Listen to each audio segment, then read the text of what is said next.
It's an interesting analogy. Like you're walking through the parking lot, and you're unaware of other people that might be trying to go about their life, and Find a you're parking oblivious of the impact you're making on them. Uh, yeah, that's a really interesting analogy, because if we apply it to beliefs, you know, they could be they could be they could be certain that there's nobody around them. Can you hold on for a minute while this cunt drags this fucking garbage can every step of the way? And then we pick back up, maybe. Or do you want to start it No, over? just come back from, that's an interesting analogy. I just want to wait until he's done dragging the Yeah. fucking thing Right. every single step. I think we might be there. Okay. Please continue. This is Libby Road and the Sound Epistemology podcast. On this episode, Rupert and I chew on number 8 of the Street Epistemology Survey, the survey that creates a space for us to explore our relationship with truth. Number 8 involves how certainty affects the truth of a belief, and we go even deeper into how our beliefs affect other people, how our intentions affect our confidence, the role of our conscience, and how to address a situation in which we or someone else falls victim to certainty in false beliefs. Here it is, number 8. Number 8 says, someone can be certain something is true, yet still be mistaken. Wow. Strongly agree on both sides. I agree, yeah. That one was a pretty easy one for me too. Oh, yeah. Someone can be certain and be wrong. I think that probably happens a great deal throughout people's day. I think of immediately what comes to mind is people's lack of awareness of their spatial, lack of awareness of their relationship between their surroundings and themselves. For example, the person who walks through the middle of the parking lot at the shop, right down the middle of the fucking thing, when clearly cars could be coming, versus someone that walks realizing, okay, cars could come, so I'm going to stay close to parked cars or take a path. That is an interesting analogy. And if we apply it to beliefs, it would be as though somebody has no idea the beliefs that they're impacting other people, or the belief that they have that they're certainly not. Yeah, I have to think about how to word that. But basically we have somebody walk through the parking lot and other people are trying to park, and they're oblivious of the impact that they're having on the rest of the people around them. And that could be seen, it's like they have this belief that they're certain about.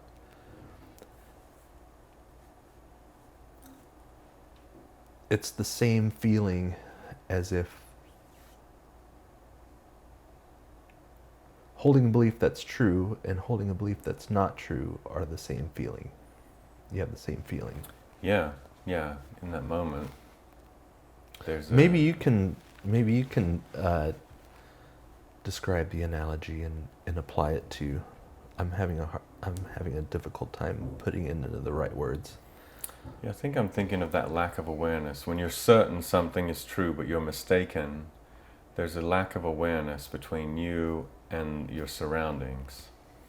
So in the case of someone that's walking through a parking lot in the middle of where people drive, as opposed to out of the way, they're oblivious to the fact that this is not a safe place to walk. It's not a convenient place to walk. And yeah, I mean, I don't want to get too much into some people just enjoy being an obstacle. because that comes to mind immediately for me. Some people are so unaware of their surroundings, but I think some people are aware of their surroundings, and in spite of that, they'll choose to walk down the middle of the thing, knowing that they're going to hold up progress. But I believe some theists and atheists could be put into that camp, especially the blood sport people. Mm-hmm. But we might be getting off topic if I try and go down that. I just think, someone can be certain something is true, yet still mistaken. They can be convinced, whether it's in that moment or whether it's in general, and that can feel authentic. That can have the essence of correct, but be mistaken. I definitely think that's true. I think I've had it myself at times. Mm-hmm. Oh yeah, I'm definitely guilty of this for sure. Which is why it's nice that there's no 100 and no 0 in the scales that we are typically choosing, because then you leave a bit of room. Right. Then you leave a bit of, well, let me do check-in. Right. Did that come out right? Because we've been mistaken before. Been mistaken. With beliefs that we were fairly certain were true. Yeah, it felt right. It felt true. It felt like I was being authentic. And then, oh, wait a minute. Yeah. Let me try to put this in a nutshell. I'm in a nutshell. How did I get this bloody great nutshell? Okay, sorry. The amount of certainty that somebody has about a belief has no effect on whether that belief is true. Yeah, I think that also be a strongly agree for me. Yeah. Is that one of the questions? I think this is how I'm interpreting this statement, is me being certain about something doesn't increase the likelihood that that idea is correct or that belief is true. So would it be fair to bring up your confidence in something at this juncture if we're saying someone can be certain of something? Someone can be confident of something, but be mistaken. Right. And not to trip you up or anything like this, but just to maybe have the conversation with you that if there's a lack of certainty, could that, so if someone can be certain of something yet still be mistaken, can someone not be certain of something and be mistaken? Yeah. It goes both ways, because the amount of certainty somebody has, whether it's low certainty or high certainty that something is true, has no effect on whether that thing is true. Mm-hmm. So whether you're confident of something or have no confidence in something has no effect on whether that thing is worthy of being believed. I may not word it exactly like that. How would you word I it? would word it, the amount of certainty that I have, or that somebody has, or confidence that something is true, has no effect on that thing being true or not true. Not about having worth or being worthy to believe it. Okay. But my idea of something being worthy to believe it has no effect on whether that belief is true. Because whether it's worthy or not is really a judgment value. Right. That's fair. Right. Yeah. The amount of certainty somebody has that X is true has no effect on whether or not X is true. And I'm pretty certain about that. Yeah, that's up there. That's up there as far as my confidence in that. Okay. Like I would say that I'm pretty close to 99% confident that someone can be certain something is true yet still be mistaken. Yeah. Yeah, I mean, I'd almost go into the 100% territory with that. Like we talked about, there are some that are black and white.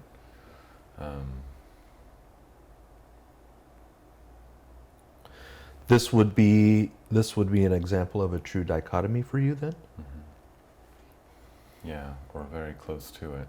But I do think, yeah, well, no. You know what? And I think there's a question that comes up later that talks about this, but I think there is a certain intuition that we have that even though we feel convinced of something, there's an intuition that enforces or bolsters that or takes away from it.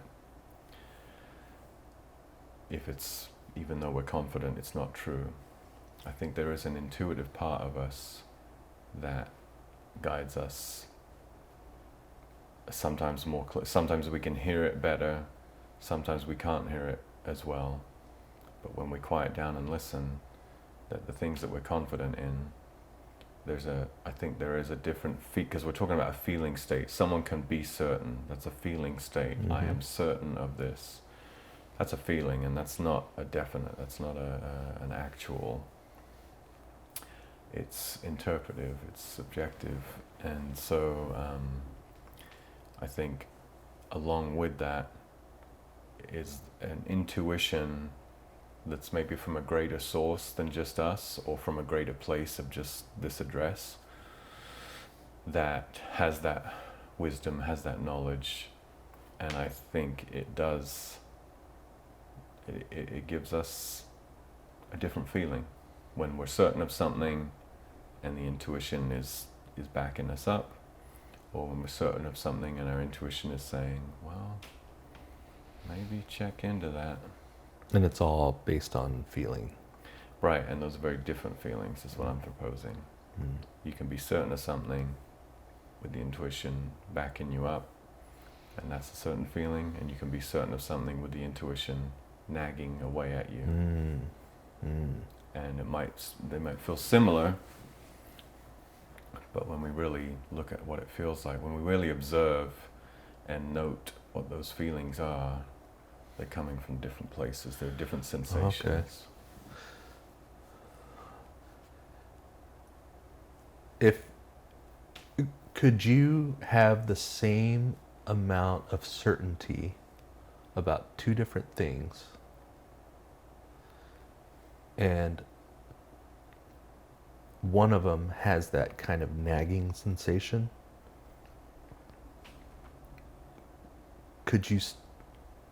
So the nagging sensation, it's possible for you for that to not have any effect on your confidence. Yeah, I think you can convince yourself that nagging sensation doesn't bear listening to. Mm. I think a lot of people do. Yeah. I think I do, or have. I'm trying to think of how that would work for me, where it seems like, and I'm not saying this is the case, but it seems like if I had a nagging sensation about something, that would cause me to lower my confidence in my certainty of it. Yeah, I think in a healthy and mindful present state, that's a natural course. But I think if you get out of the present moment, if you get out of mindfulness, if you get wrapped up in your emotions, that nuance might be so small that you wouldn't be able to pay attention to it or hear it, and that it would feel like certainty. And because you weren't really listening, you were just, no, you know what, I've written that off, I know I'm certain of that there would be a denial in you. And I think that's pretty easy to get into that state from day to day with all the different things that we have to balance and juggle and that are coming at us, for that level of listening, that level of nuance to be easy to pay attention to. Mm-hmm. We've all done unskillful things, and in doing them, we've been able to convince ourselves with some certainty, like justifying it, that we're justified. But there's a part of us, whether we listen to it or not, that's saying, that's unskillful. There's a more skillful way to do this. Just so you know. Mm-hmm. It's like that conscience. Yeah, I suppose it'd be the little Jiminy Cricket. Is that his name? The little... Yeah. Yeah. Yeah. So having that voice in your head saying, this might not be the best thing to be doing. Yeah, I don't know if it's always a voice, but yeah. Yeah. It's a sensation, I think, more often. It's great when it's a voice, because then there's a conversation to be had, then it's a little bit more obvious. Then you've really got to be... Then you're like struggling with yourself, almost like, well, how could I justify this? Well, even if I could justify it, still might not be the most skillful thing. You're having that inner dialogue. Mm-hmm. Uh-huh. Yeah, I think that inner dialogue's a gift. Some of the time we don't get to have that. Some of the time we're not listening to any kind of voice, or a voice might not be there. It might be a bit more subtle than that. Mm-hmm. And that makes it harder to hear it. Paying more attention to those intuitions. Yeah, the quieter voices. Cool. Yeah, that's a good question. And I think what's great is we're in agreement on it, and strongly.